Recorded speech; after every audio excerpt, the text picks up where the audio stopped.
Oh, ba't ka high blood? Oo, MDS ang tawag dyan. Mentally deranged syndrome. Wow. Grabe ka naman, Banat Bay.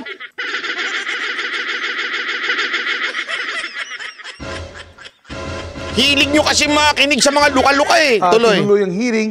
Alam nyo, Vicky, nung panahon nga ni President Digong, yung family, na nag-chairman nun, si Senator Gordon, isang taon po yung hearing na yun, halos isang taon, hindi po natin pinigil yun kasi at that is the prerogative of the committee chairman. We give them their independence and their right. Ang ganda nung... Okay. So, ano yun natin yun na it's their independent and their right. Okay, so let's focus on that. Okay, so, yung formally kasi, it's people's money, taxpayers' money, buying yung mga face mask na walang kwenta or face shield. Okay? Pera natin yan. Okay? So, ang directly affected dito, ikaw at ako na nagbabayad ng tax. Everyone is affected here. Okay? Punta tayo sa PIDEA leaks. Ano ba yung point ng PIDEA leaks? Ang PIDEA leaks is to discredit Marcos. Okay? Now, why do I know this? Kasi yan na yung mga binabato sa kanya ng election eh. Parang nirehash lang or niremix lang tapos ginawa nilang mas intense tapos in the context of the hearing. So, okay, politically motivated siya, obviously. Right? So, kung ikaw ay... Kasi it happened 12 years ago eh. 12 years ago na to. Okay, kung may problema palang ganyan, bakit hindi nung election yan nilabas? Para hindi na makatakbo. Diba? Ano ba yan? Disqualification due to moral turpitude kasi yan yung isang canon or isang rule sa COMELEC na pag meron kang paglabag sa moral turpitude, you're disqualified for being in public office or at least it's an impeachable offense. Okay? Pero that happened 12 years ago. Malamang kung titingnan mo yung batas, I would bet na lumagpas na yan doon sa prescripted period or kung kailan mo siya pwedeng isampa sa isang tao. And hindi lang yon, immune to suit yung presidente. So, wala talaga siyang sense in the context of the law, in the context of common sense. Okay? Wala talaga. Ang meron lang yan is to para siraan yung nakaupong Pangulo ngayon. Okay? Do I like the president? Not so much. Okay lang. Kasi yan yung binoto niya. Wala naman ako magagawa dyan eh. 31 million voted for Marcos. I have to follow what the majority says. Okay? Now, my point here is that having a platform, we should always be careful and also always promote helping out our government. No matter how disgusted we are sa mga nangyayari. Can we criticize it? Sure. Pero under the qualification po yun na dapat sinusuportahan nyo muna yung gobyerno nyo. Now, here is my reason why I have a positive disposition dito. Hindi ko kasi gusto yung PIDEA leaks talaga.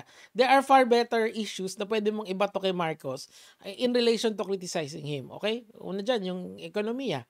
Kasi yan yung goal niya. So let's focus on that. Pero ang ginagawa ng mga DDS dito is yung mga DDS dito, especially in the form of bato, is inuungkat nila yung nakaraan na talaga namang obviously kasiraan kay Marcos. Gets? So mas matindi yun. Mas matindi yung ginagawa nila ngayon. And etong mga silabanat ba, ini-echo nila yung sinasabi ni Bato na ngayon, mas nag-intensify pa since inalis si Zubiri as Senate President or inalis siya in the sense na binoto siya, inaust siya ng mga kapwa niya senador. Okay? So that's the reason why mga kamatis, mga kaibigan, umiiyak tong si Banat Bay sa pag-alis ni Zubiri. Not because supporter siya ni Zubiri, it's because si Zubiri has a positive disposition sa kanilang stand ngayon na yung presidente ay bangag, yung presidente ay ganito ganyan.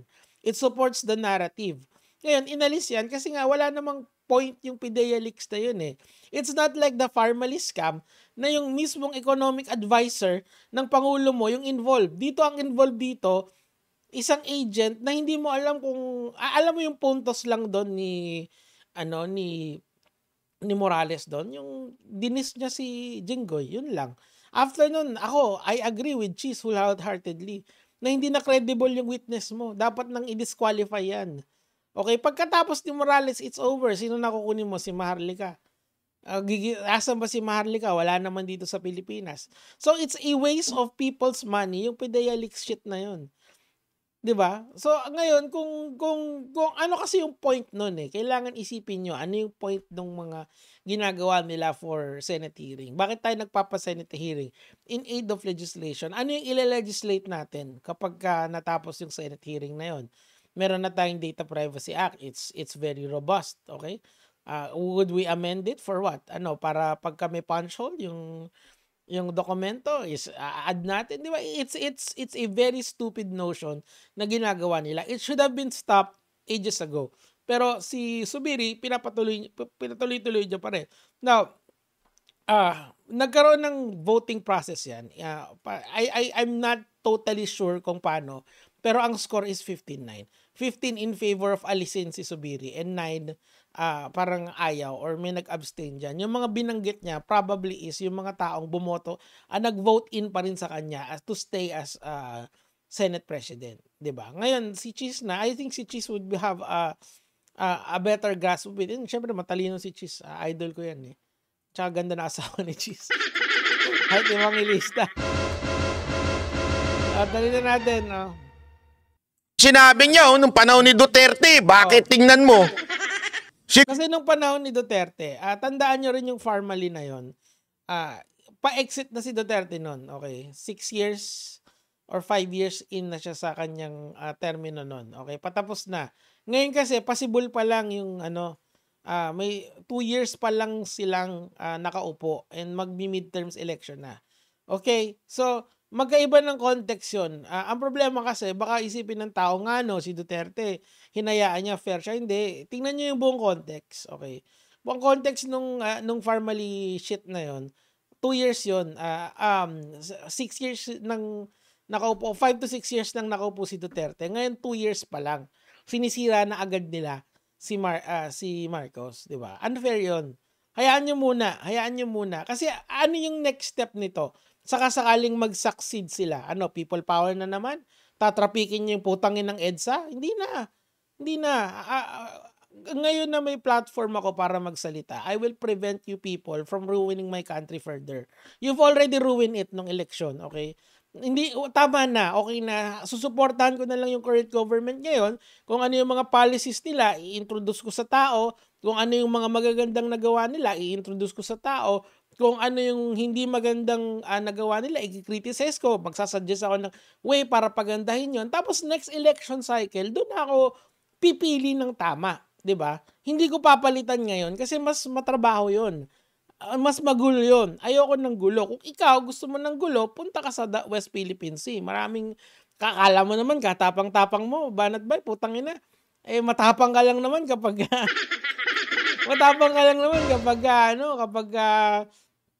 yung kalaban mo yung mga sila Mike Abel, yung mga hindi papalag, di ba? Try mo ako, tol. Araw-arawin din kita. Lugi ka, magtawag ka pa. Tuloy. Gordon, hindi, isipin nyo to kasi may nag-comment dito, ganyan din naman ginawa ni Duterte. Tanga ba kayo? Hindi yun yung ginawa ni Duterte. Ako i-witness nung Farmally na yan. Pero iba ng context yun. Different context, different issue, different people involved. Tandaan mo sa Farmally, ang involved doon, mga tropa ni Duterte. Dito, agent na hindi credible. Doon pa lang tapos ng argumento Magkaiba alam niyo yung apples and oranges. Eto, apples and face shield. Ganun siya kalayo. Magkaiba sila. Pero naiintindihan ko naman si Zubiri kasi nga yung political similarities noon. Pero that's not the point. Yung palabas na yung presidente mo noon. At dito hindi palabas. Kasi simula pa lang tapos anong mga kashita na sinasabi nyo. Yeah, yung addict shit na yan, that was all, the ship has passed na. Okay, hayaan nyo nang matapos muna yung gobyerno ngayon and the next season, next election cycle, let's vote for the right people. Okay? Ako, sabi ko nga sa inyo, ang winning conditions ko lang para kila as a current administration is number 1 is yung bigas. If yung bigas ay makokontrol yung presyo, that is a win for me. Number 2 is yung China problem. If these two conditions are met with a great success, and of course yung ekonomiya goes without saying, diba? So if these 3 conditions are met ng current administration, for me that's already a win. Okay? And itong mga DDS na to, pinagugulo lang nila. They are just muddying the water. Di bale, meron ng Nico David para i-debunk si Banat Bay. Hindi, semi-araw-araw. Ano kasi, nakakainis kasing makinig kay Banat Bay eh. Parang lamang sa ingay. Anyway, mga kamads, mga kaibigan, yun lang naman. Gagay mga